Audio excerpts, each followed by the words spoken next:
नमस्कार. मराठी शुभ संकेतमध्ये तुमचं स्वागत आहे. मित्रांनो, वर्षाचा पहिला सण मकर संक्रांती. यावर्षी 14 जानेवारीला मकर संक्रांती आलेली आहे. तर या दिवशी भरपूर उपाय करून भरपूर असे तोडगे केले जातात, खूप सारे टोटके केले जातात.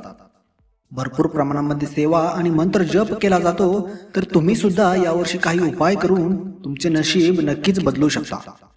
तुमच्या पत्रिकेत असलेल्या पीडा, ज्या काही समस्या आहेत, जे काही दोष आहेत, ते दोष या उपायाने तुम्ही दूर करू शकता.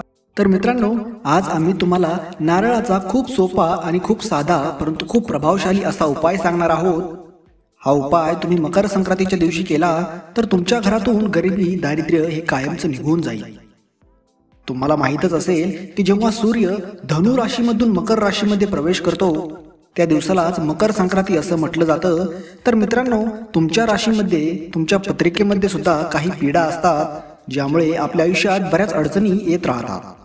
त्यामुळे मित्रांनो, आपल्याला असे काही उपाय करणं गरजेचं असतं ज्यानं आपल्या आयुष्यात सुख समृद्धी येईल. तर मित्रांनो, मकर संक्रांतीच्या दिवशी तुम्हाला एक नारळ अशा ठिकाणी ठेवायचा आहे की त्यामुळे तुम्हाला खूप सारा पैसा मिळेल, तुमच्या सगळ्या इच्छा पूर्ण होतील. यासाठी तुम्हाला एक नारळ लागणार आहे. तो नारळ तुम्हाला न सोलता बाजारातून घरी घेऊन यायचा आहे. त्यानंतर त्या नारळाला स्वच्छ पाण्याने धुवून घ्यायचा आहे. नंतर तो नारळ तुम्हाला देवघरामध्ये ठेवायचा आहे. मकर संक्रांतीच्या दिवशी सकाळी 8 ते 9च्या दरम्यान आंघोळ झाल्यानंतर तो नारळ तुम्हाला देवघरात ठेवायचा आहे. त्यानंतर त्या नारळाची हळदी, कुंकू, अक्षदा, फुले वाहून तुम्हाला पूजा करायची आहे. पूजा झाल्यानंतर तो नारळ तुम्हाला दोन्ही हातात घेऊन जी तुमची इच्छा आहे, ती तुमची इच्छा असेल ती भगवंतापुढे मांडायची आहे. जी काही तुमच्यावरती संकटे आहेत, जी काही तुमच्यावरती समस्या आहेत, तुमची जी काही स्वप्ने आहेत ती लवकर पूर्ण हो, संकटे दूर जाओ, अशी तुम्हाला देवाकडे प्रार्थना करायची आहे, देवाकडे मागणी करायची आहे. सोबतच सूर्यदेवाला सुद्धा आपली जी काही संकटे असतील, ज्या काही इच्छा असतील त्या सांगायच्या आहेत. प्रार्थना करून झाल्यानंतर पुन्हा तो नारळ तुम्हाला देवघरामध्ये ठेवायचा आहे. पूर्ण दिवस आणि पूर्ण रात्र तो नारळ देवघरामध्येच राहू द्यायचा आहे.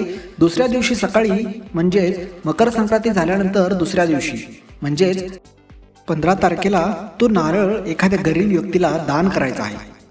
जर तुम्हाला एखादा गरीब व्यक्ती दान करण्यासाठी जर मिळत नसेल तर मात्र हा नारळ तुम्ही जवळच्या एखाद्या मंदिरामध्ये जाऊन दान करायचा आहे. किंवा तुमच्या जवळपास जर एखादी नदी असेल तर त्या वाहत्या पाण्यामध्ये देखील तुम्ही हा नारळ विसर्जित करू शकता. हा उपाय खूप सोपा आहे, खूप साधा आहे, परंतु खूप प्रभावशाली आहे. तुमच्या जीवनामध्ये जे काही संकटे आहेत ती दूर होण्यासाठी, तुमची जी काही स्वप्ने आहेत, ज्या काही इच्छा आहेत त्या पूर्ण होण्यासाठी हा उपाय पुरेसा आहे. तुम्ही देखील मकर संक्रांतीच्या दिवशी हा उपाय नक्की करा आणि तुमच्या इच्छा लवकरात लवकर पूर्ण होतील.